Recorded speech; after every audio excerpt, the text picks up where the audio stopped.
Hey guys, welcome back to my channel. My name is Sarah, and this week I have been looking for another 5-star thriller, or still looking for a 5-star thriller.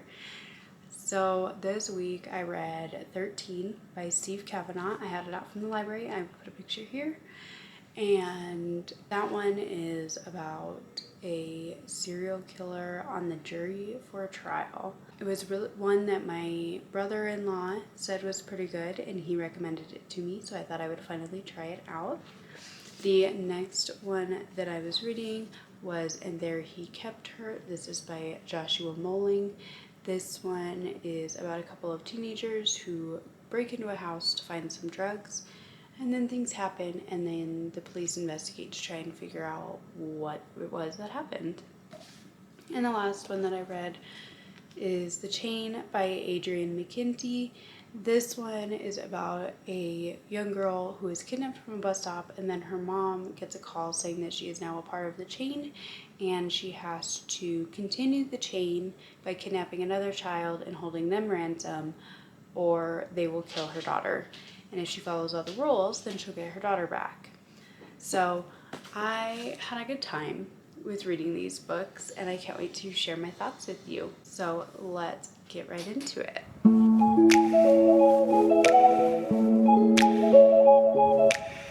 Okay guys, so this morning I ended up starting 13 by Steve Kavanaugh. This is a thriller that my brother-in-law has told me about. He listened to this one on audio, and he said that it was a pretty good one, that is just kind of interesting. It is a murder trial where the man who is a serial killer is actually on the jury. He gets himself put on the jury to be a part of this murder trial.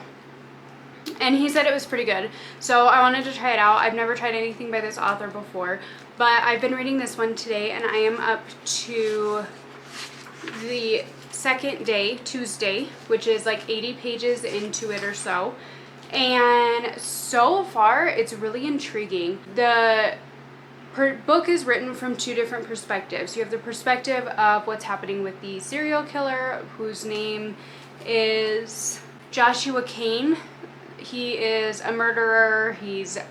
Has some kind of not a disease, but he was basically born where he doesn't feel pain. He doesn't feel any pain, and I can't remember what the term is right now, but he's just kind of a weird person. That he's watching the lawyers, and he's watching these people, and like the very beginning when you first meet him, he is dressed up like a homeless man outside of the courthouse, and he flips a coin that heads he kills the mailman who is going into the courthouse, and tails he doesn't. And then it comes back later and he says, I flipped the coin again, and he kills the guy. So that's how this book starts out. It's very interesting for sure, but it talks about like him trying to get himself associated with jury duty and wanting to get onto this trial. And the other perspective is from the lawyer's perspective. His name is Eddie Flynn. And he has a past that it hasn't gone into too much detail about yet. It's basically that he used to be a con artist, and then he screwed up really bad and has kind of gotten his shit together and now is a lawyer. But him and his wife decided that while he's working these cases that could potentially be harmful to him and his family, him and his wife are not together. They have a daughter who I think he said is like 12 or 13. She might be older than that, I can't remember. But either way, he has a daughter who's preteen or teenage years age. And so yeah, it's basically following these two. It's following the murder trial, or going to be following the trial of a movie star's wife, and his head of security got murdered, and now this movie star is getting blamed for the murder. So he says that he didn't do it, and Eddie believes him, but the evidence is stacked against him, and they believe that NYPD is involved in pinning it on this guy Solomon, the movie star. And yeah, so far I'm like 80 pages in. It's pretty fast paced, short chapters. It's really interesting to see the two different perspectives, because I always think like if it's done right, having the perspective of the killer is a really interesting way to go about it. And this one in particular is very unique just because it's just odd. And you don't know exactly what his connection is with this case. You just know that he is literally killing to try and be put on the jury for this trial. So I'm going to keep reading this one. I might kind of switch gears later on today to something else, but I haven't decided yet. But right now I'm having a good time. And like I said, my brother-in-law said this one was pretty good, so I've been wanting to try it for quite a while, and I just hadn't gotten around to it yet. So I'm glad to finally be picking this up. And yeah, I'm really intrigued so far, and I'm going to keep reading it. Like I said, I'm about 80 pages into it, and it's not very long. It's only like just over 300 pages, I think. Yeah, it's like 320 pages. So I'm quite a ways into it already. And so yeah, I will check back in with you once I have more thoughts on 13. Good, Mom. Taking a video of the hail.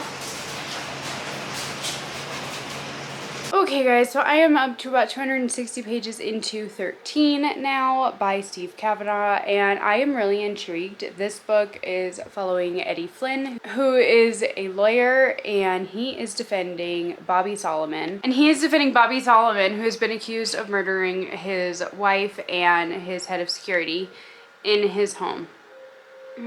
And Eddie is defending him because he believes he is innocent and that Bobby has been set up.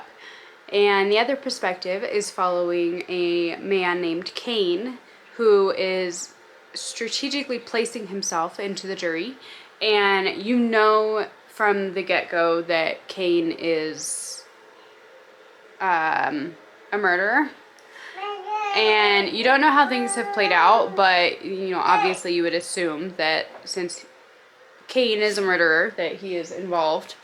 And it's really intriguing. It's been really interesting to see, because I'm at the trial section of the book right now, and it's really interesting to see how things play out, how Eddie is examining the witnesses to put in reasonable doubt that Bobby could have possibly killed his wife. There's a witness who said that he's seen him at 9 o'clock. He says, well, did you actually see him, or did you see a guy in dark sunglasses and a dark hoodie going up to his house, so you assumed it was him? And things like that, that he's putting reasonable doubt in everyone's mind. And he's doing a really fantastic job of it. And so this book is really interesting. I told my mom yesterday that you could definitely tell that he did his research and he had his sit-ins with court and whatnot, because it's very well played out, but the pace of this book is fantastic. It's such a quick read. Short chapters, everything keeps moving right along, and I'm really enjoying it. I'm not sure if this will be 5 stars. We'll have to see how the rest of the book plays out, but I am enjoying my time a lot, and I'm really glad that I finally picked up this book. So I will finish this book, and then I will update you with my final thoughts. Okay guys, so I have now finished 13 by Steve Kavanaugh. I just finished it, and I think I'm going to give this one 4 stars. I thought it was written really well. It was very intriguing. I thought the plot twists were done fantastically. He did a really great job of kind of leading you in one direction and then being like, no, you thought wrong.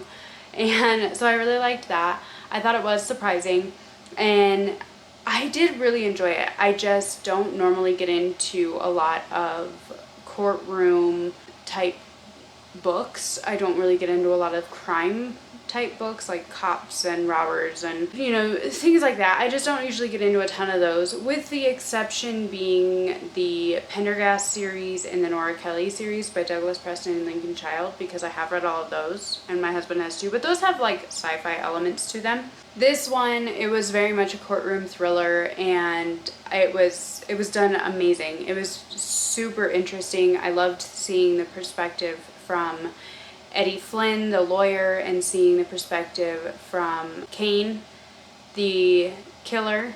and seeing his process of getting on the jury and all of that stuff. I really enjoyed it. I thought it was really well done. But overall, I think I'm gonna give this one like 4 to 4.5 stars. Like I said, I really enjoyed it. It's not my usual kind of thing. It just, there was something missing from it for me to, like, I don't know if it just wasn't enough plot twists or what, but there's just something that was missing from it for me. But I did really enjoy it, and I would be really curious to try some more of his books. This is actually book 4 in a series. I've looked at some of the other books. Some of them caught my attention, some of them didn't. But usually with these kind of books, you don't need to read them in order, which is part of the fun with them, because you could just pick them up as you go along.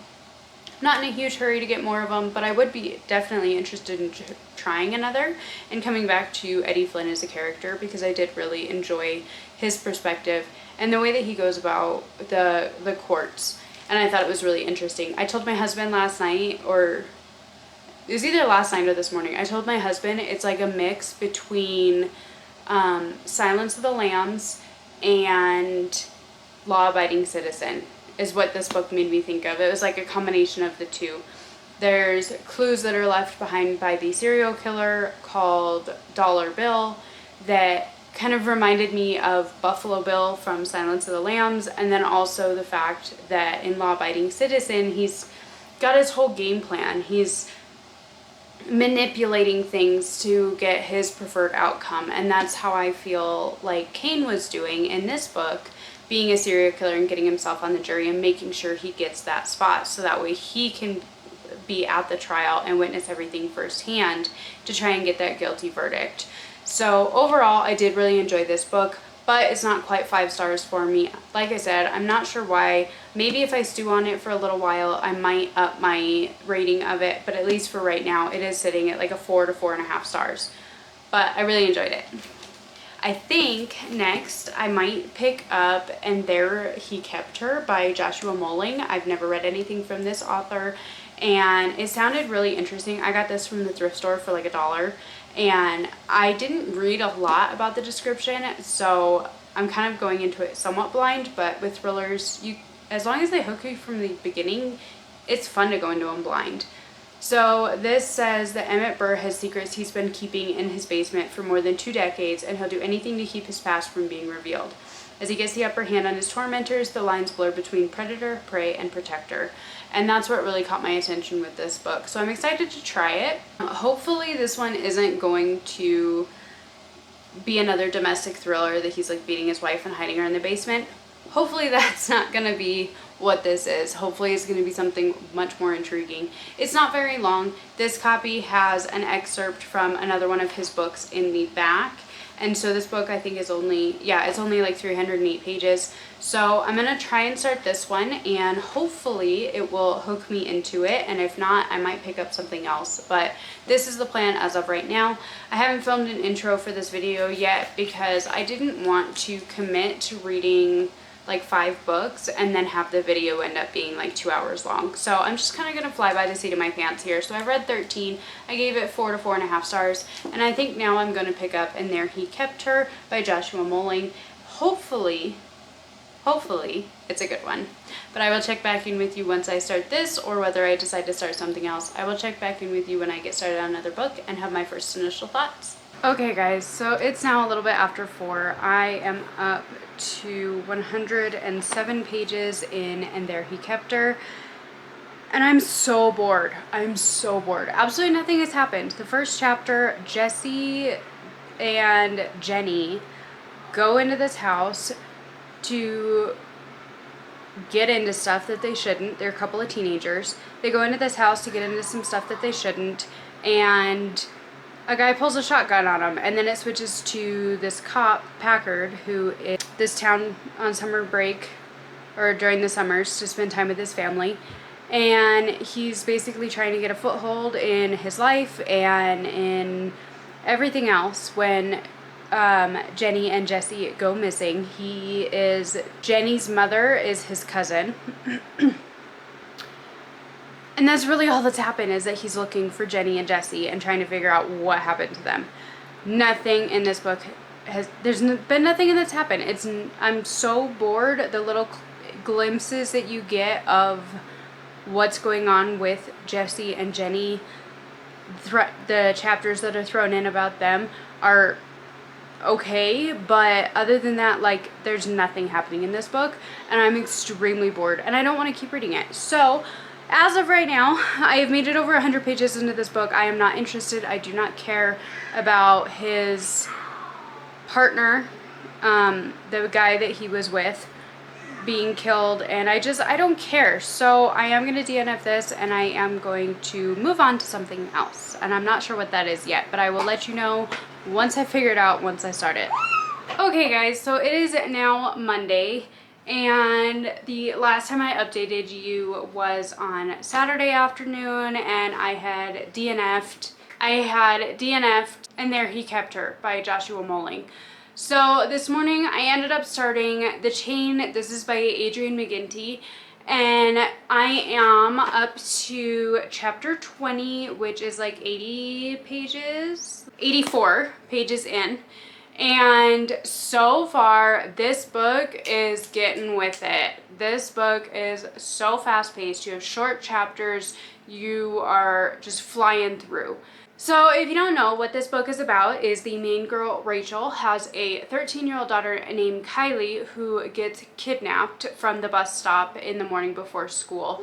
And before Rachel even realizes that she has been kidnapped, she gets a call telling her that she is now a part of the chain and she has to continue the chain. So what that means is that she needs to follow these steps and then kidnap another child and hold their parents ransom the same way that she is being held, the same way that she is, in order to continue the chain and to get her daughter back safely.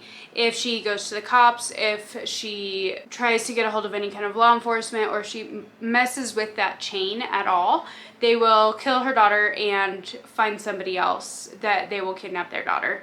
So it's basically like, it's just bad no matter what you do. So she is having to, not only they're making her get $25,000 to give to the, as like ransom, but she's also having to try and find another child in that area to kidnap and do the same thing to their parents, just to try and get her daughter back. So this book is extremely fast-paced, and all of this happens like right off the bat in this book, so there's no spoilers in that. It happens right away. So this book is very, very fast-paced. It is logging time, so all of it that I've read so far has been during the day of Thursday that Kylie gets kidnapped and what is happening progressively. So mainly it's from Rachel's perspective, but you get a few chapters here and there that are from like Kylie's perspective and what Kylie is dealing with, that she is being held by her kidnappers in a basement, and she doesn't know what's going on. She doesn't even know if her mom realizes what's going on, or if they got a hold of the wrong person, or she doesn't have a clue what's going on. You also have started to get a random perspective from her ex-brother-in-law, from Rachel's ex-brother-in-law, who might potentially come in and either help her or hurt her in this whole chain aspect. So it's been really fast-paced. My only biggest qualm with this book right now is it is so easy. She is able to drop of a hat, find an empty house that would work perfectly for holding this other child that she has to kidnap, that just so happens to be empty for the summer. It's pretty easy. The security system, the security system is outdated, and so she's able to just break in off of a beach, you know, in a beach town, off the beach, whether it's winter or fall or whatever. Like, she's able to break in and nobody even notices. Like, come on, there's people everywhere. It's just how it goes. When you're in a world that has all the smartphones and everything else, and you can watch everything that's being done, kind of like Eagle Eye, for instance, they can see everything that you're doing. Somebody's going to see you breaking into the house. When you take a hammer and a chisel to a doorknob, somebody's going to hear it or notice or something. Like, seriously, come on. The other thing that's way too easy is that she's able to go in and get a loan for $15,000 from her bank, hands down, without a problem, where she hasn't had a steady job. From the sound of it, she doesn't have any kind of a credit. She's a freaking Uber driver who's supposed to be starting a job as at a college. as a professor at a college with it, like in the start of the new semester. But otherwise, she's an Uber driver, for God's sakes, and she's able to go in and get a $15,000 loan? No freaking way. So far, the book is really interesting, and I am really interested to see what happens and how this plays out. But on the other side of it, everything is way too easy. Way too easy. Like, not realistic, way too easy. And I don't like that. I want there to be hardships, other than the fact that she has her daughter kidnapped and that she's trying to figure out what the fuck she's gonna do. Other than that, everything has been so easy for her. Within a single day, she's able to get a 20 gauge shotgun, a $15,000 loan, all the things that she would need in order to hold a child prisoner somewhere. Like, all these things. She's able to get all this stuff just drop of a hat, and that now she's walking around with all these things. Or, you know, whatever. And so, like, it's just way too easy. This is not something that just hands down, like, I don't see it being realistic, honestly. That you're able to just, like, get on Facebook and immediately find 5 potential targets that easily. Like, I don't know. Maybe it's just me because I'm kind of cut off from Facebook and stuff. I don't have a Facebook. I have my Instagram, but I don't have Facebook. I don't do Facebook. I've never been really big on that. Maybe in bigger cities, people check it a lot more and whatnot, but I just don't see that. So maybe that's just a personal thing for me. But I don't know. There's just things like this. It just seems like it's way too easy. And then it just, I don't know. I'm not entirely sure what to think of this book right now. It is a really quick read. I started this a while ago, and I'm almost 100 pages into it already. It is going really fast. Like, I'm enjoying it. It is a really fast paced, like, kind of along for the ride kind of a thriller, but I'm just not entirely sure what to think. Like I said, I'm not entirely sure what to think, and so I don't know. I want there to just be a little bit more meat to it, and so far I'm not getting that, but I am enjoying my time, so I'm going to keep reading this, and I will check back in with you when I have more thoughts on The Chain. Good morning, guys. So it is now. It's almost 8 on July 3rd, and I am currently reading The Chain. I have just over 100 pages left of this book, and so I wanted to come and update you on my thoughts. So, my thoughts on The Chain. This book is fine. It's fast-paced, short chapters. It really keeps moving, but I don't know. I felt like so far this entire book, everything has been too easy for her. The chain and how the chain works and whatnot. Everything just seems like it's been way too easy for her. Now I'm on part 2, and it seems like she's going to try and go after the chain. Because her daughter is not coping. She's not coping at all. And she doesn't know what else to do. And so now she thinks that she's going to go after the chain and try and put a stop to it once and for all. And we're getting a little bit more insight into how the chain started. But it's not like a full-on explanation yet. I feel like that's going to be coming. I have, like I said, just like a little over 100 pages left of this book.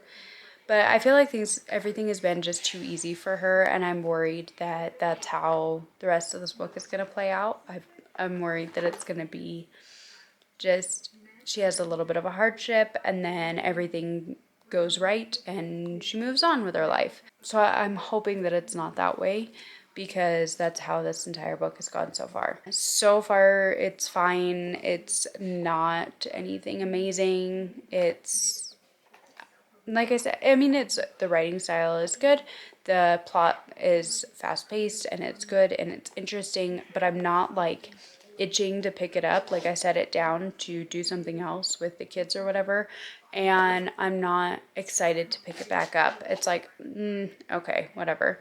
So that's how I'm feeling right now. I'm not hating it, but I'm not loving it, and so yeah, I'm gonna finish this morning, and I will come back with my final thoughts.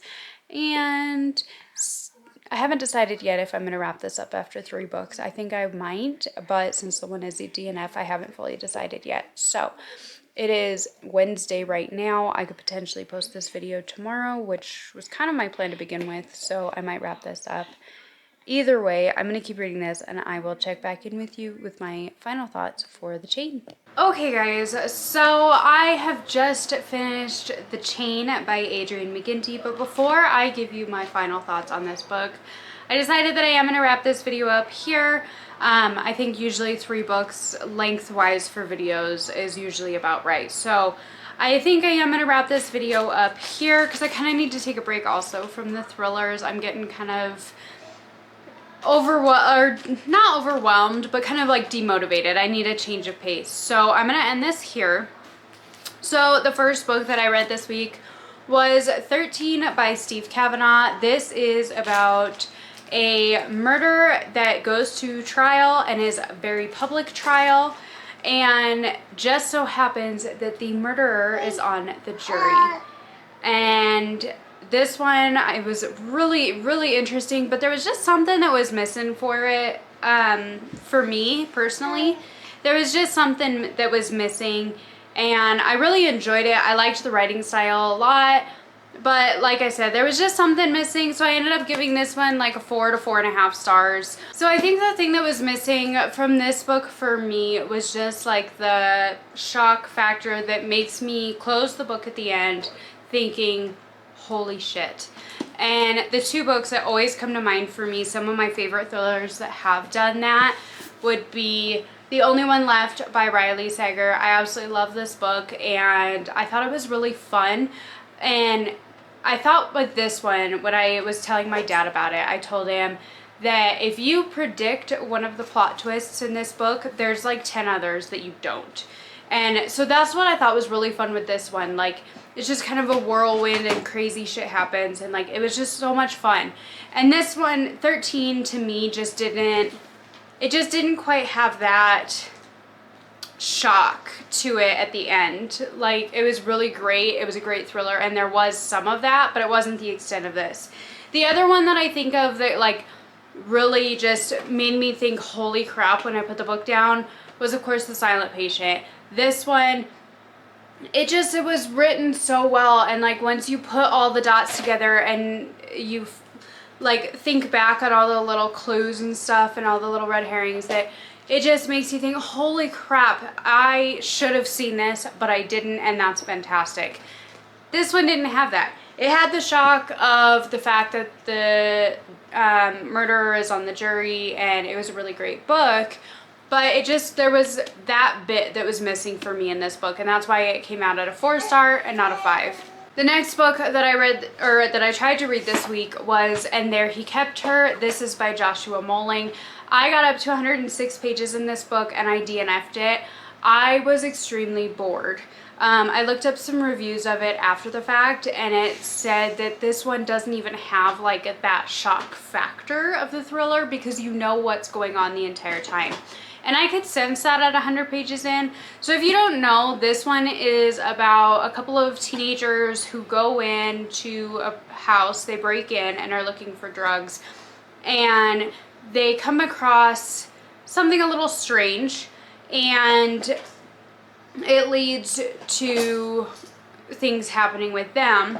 And on the other side of that fact, there is a police officer. He is the stand-in sheriff of that small town, that he is basically trying to rebuild his life from horrible things that have happened in his past, and he is investigating what happened with these teenagers. And this book, it was written fine. I just felt like it was really slow, and it wasn't going anywhere, so it wasn't interesting to me. It wasn't keeping my attention personally, and so I just wasn't into it. So I did DNF this one about a third of the way through it, and so I'm not going to rate it because I didn't actually finish it. That's not fair of me to rate this book when I didn't even finish it. And then of course, this last one that I read was The Chain by Adrian McGinty. This one I am giving 3 stars. Let's start with that. I'm giving this book 3 stars. It was very fast paced. Right from the very first chapter, you are thrown into the middle of things, you're thrown in for the ride, and you are just there. And it is crazy and there's so much happening and it's happening so quickly. This has timestamps on every single chapter. Some of them are just minutes apart. Different perspectives, different things going on. And it was interesting and it was written well. However, this one did not have that shock factor for me really at all. And it was also, I felt like throughout this entire book, everything for Rachel was just too easy. You have to get $25,000 overnight to put into a Bitcoin account. Okay, let's give you a loan and let's make it easy. You need to access another $25,000 for this to get your daughter back. All right, that's easy. You need to get a gun.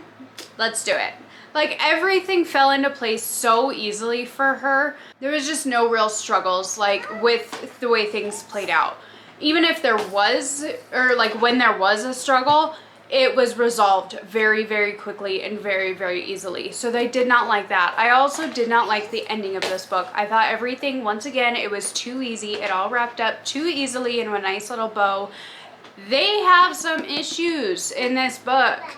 Rachel has cancer. She has breast cancer and it keeps coming back. She is having to go through chemotherapy and all these things. So she's, you know, she's just having a really hard time. Her ex-husband, Marty, he's kind of been a godsend. They're not together anymore, but he tries to help her out as much as he can in every way that he can. And his brother, Pete, is an ex-military man who has gotten himself addicted to drugs, specifically heroin. He is a heroin addict continuously. And it says, you know, he's trying to get better, he's trying to do this, he's doing that. He's still doing it. So certain things are wrapped up into a nice little bow, other things are not. And like I said, everything was just way too easy. And I felt like with this book, I feel like with thrillers in general, they're so fast-paced and there's so much happening in a thriller that you should be like itching and just dying to get back into these books. I didn't have that with this. I would set it down after reading a chapter to do something with my kids or whatever, and I wasn't itching to pick this back up again. It was so fast-paced and that kept me into it, but it was too easy, and it was something that I feel like I'm gonna kind of forget about it later because it just didn't do it for me. It didn't give me the 5-star feels at all, and I just wasn't itching to pick it back up. Things were too easy, and it ended up coming out as a 3-star for me. So I'm glad that I read it. I thought it was a really, really interesting premise, and it was played out really, really well. But it didn't have, I don't know, it just didn't have it. It didn't have it for me. So at the end of the day, I have a 4-star read, a DNF, and a 3-star read. So I still have not found that 5-star read for a thriller yet. Like I said, I'm getting kind of burnt out on it and I need to change of pace. So I'm going to wrap things up here. If you liked this video, please like and subscribe down below. If you have read these books and enjoyed them or didn't enjoy them, I would love to hear your thoughts down in the comments. If I've inspired you to pick up potentially 13, let me know. I would really love to hear your thoughts on that one as well. And once again, if you like this video, please like and subscribe, and I will catch you in my next video. Bye!